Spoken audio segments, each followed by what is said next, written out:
far better position than their so-called victims. That's what happened to the Fayez family. They trusted one of these scammers who demanded their house deed when they took out a loan.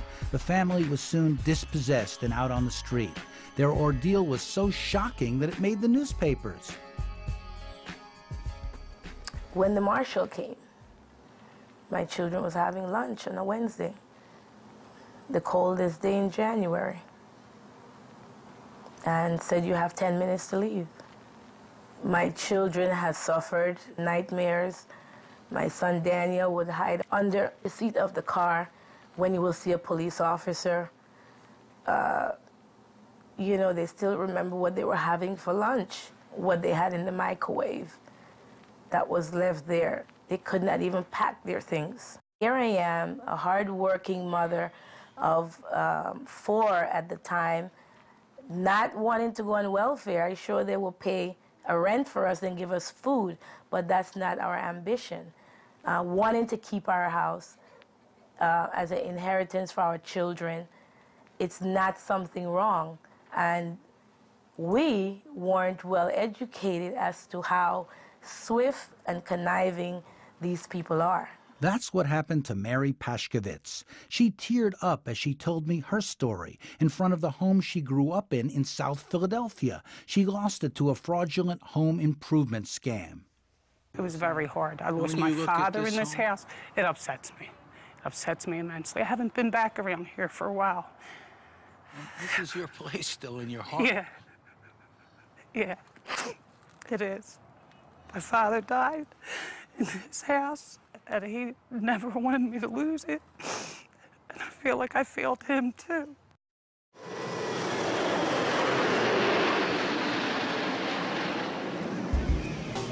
The military, including soldiers just back from Iraq, are also being targeted.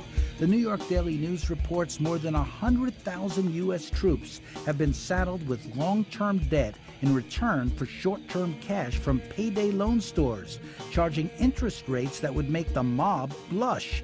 Poorly paid soldiers put up their paychecks as collateral to these high-interest short-term loans. Here in the Norfolk region is the largest naval station in the world. Plus you have the largest naval amphibious base in the world. And 3 years ago, there were 3 payday lenders in the area. As of yesterday, there are now 26. I know some guys that keep using it and using it and using it. And they don't know how to stop because it's money right there in their hand, right quick like. The money's more accessible in this area, so everybody just almost attacks one specific area until it dwindles, and then they just move to the next one. Counselors here at a Norfolk Navy base told us what they're confronting. In this office, we have a completely anonymous survey. It asks very specific questions about, have you used a payday lender, and it goes on from there. We had 164 respondents recently, and the first question was, did you have to renew your loan to take out another one to pay the first one back? And out of that 164, 111 said yes, they did have to do that.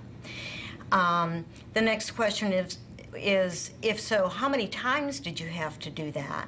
And they range from, we only did it once, 13 people only did it once, to one person who had to roll over that loan 40 to 60 times. One person said, I hopefully will never do a payday loan again. One person said, I was living off payday loans. One person said, I had to feed my family, I had no choice. One person said it took almost a year to get out from under one loan. It was a trap. They are designed to force dependence.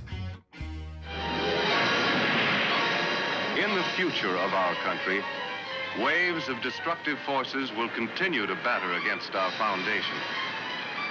When any force weakens the interlocked blocks of our political and economic freedoms, as good citizens, we must be quick to use the tools our Constitution gives us.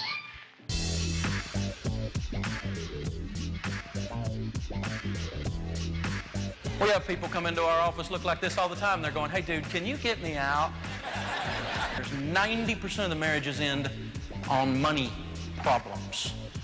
Conservatives like Nashville radio host Dave Ramsey encourage cutting up your credit cards. These things are gone forever. We're going to have a vasectomy. We're going to discover freedom, baby.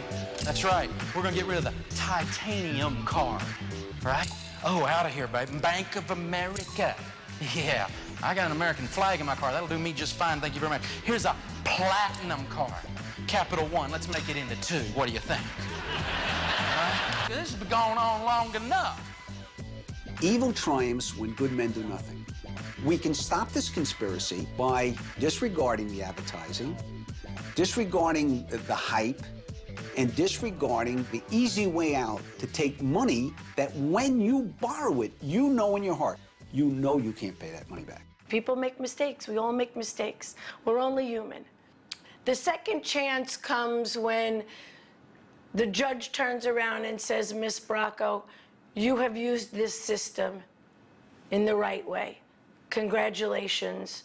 I hope for you a brighter future. In Atlanta and other communities, there are public access TV shows focused on educating consumers. We have in America a system of financial apartheid. Legal aid lawyer Bill Brennan uses his show to denounce ripoffs and urge communities to fight back. If they send you a piece of mail, throw it in the trash. If they knock on your door, call the police, because they'll steal from you. They do things with a pen and a paper, what we would not allow to be done out here on the street with a gun.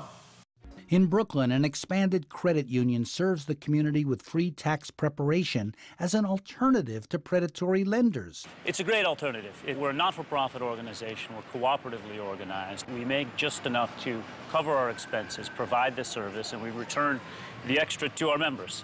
We're not here to make money off of our members. We're here to serve them. What we need is good, firm, but balanced regulation and legislation. We can't get it in Congress. It is very clear that the hope for the future is help at the state level with state legislatures and state attorney generals and nonprofit and community groups that are organizing and entering together with consumer organizations and demanding a fair and more equitable society where the cost of credit is based on what the true cost really is. All the problems that we're seeing are just ripe for a really large organizing effort, and that it really, cries out for people to band together, because this is affecting so many of us, and it just needs to be identified, I think, as an issue that many of us can rally around. It's an economic justice issue, it's a civil rights issue, and it's a question of just basic fundamental fairness. It's really frustrating to see people's lives being destroyed because these guys are seeking the buck. They're just they're chasing revenue, they're chasing profit. It's net income to them. Well, to us, it's people's lives that are at stake, and so that's the fight that we're in here. I think that this issue can be a catalyst of bringing folks together behind a single idea, and that is that these abuses have to be changed and they have to be stopped. If I were thinking about running for president, and there'll be somebody to come along, and I'm not. I've gone straight. If I were thinking about running for president, I would make this a national issue, and you know why? Because everybody would understand exactly what you're talking about. My tour of our credit card nation was ending. How depressing to find so many people suffering and to realize that I'm part of the problem. I'm back with my calculator, my bills, trying to make ends meet. With billions at stake, with both political parties implicated, it's like a turnstile that you get into, but you never get out of. What can break through and create a sense of national outrage about credit scams and predatory practices? Can this problem become a national issue in a country that seems to believe in debt we trust?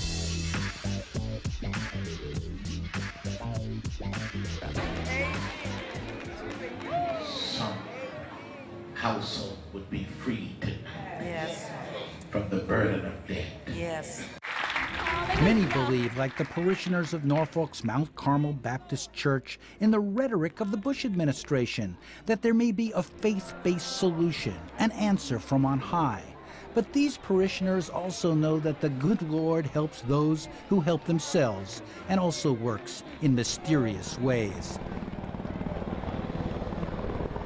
Some believe that it was divine intervention that caused the recent tragic helicopter accident in the skies over New York. It elicited seething anger, however insensitive, towards powerful credit card companies.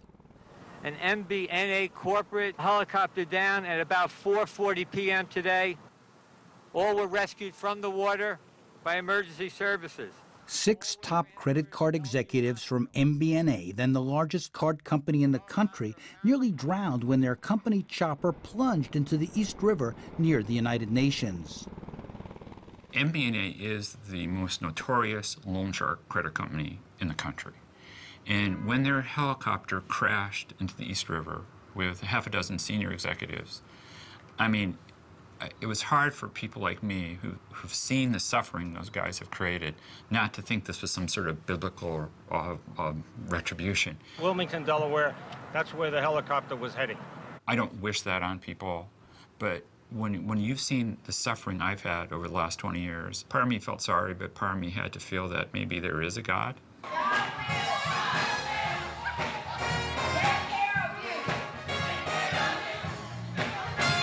Back in the South, like in Norfolk, Virginia, where the civil rights movement is remembered, a new cry for liberation is being heard. I see this as a movement towards liberation. And that's all the civil rights was about, liberating people. What he's teaching us is being free from the enemy, which is debt.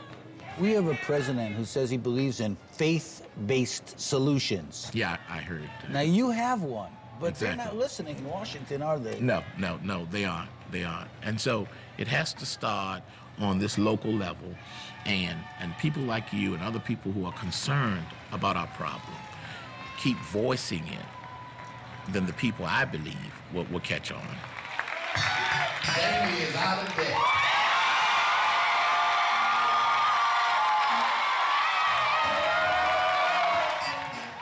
Pay cash. Get rid of your credit cards. Cut them up. Did people think you were nuts? Sure they did. Your family? But look who's laughing now. I'm out of debt.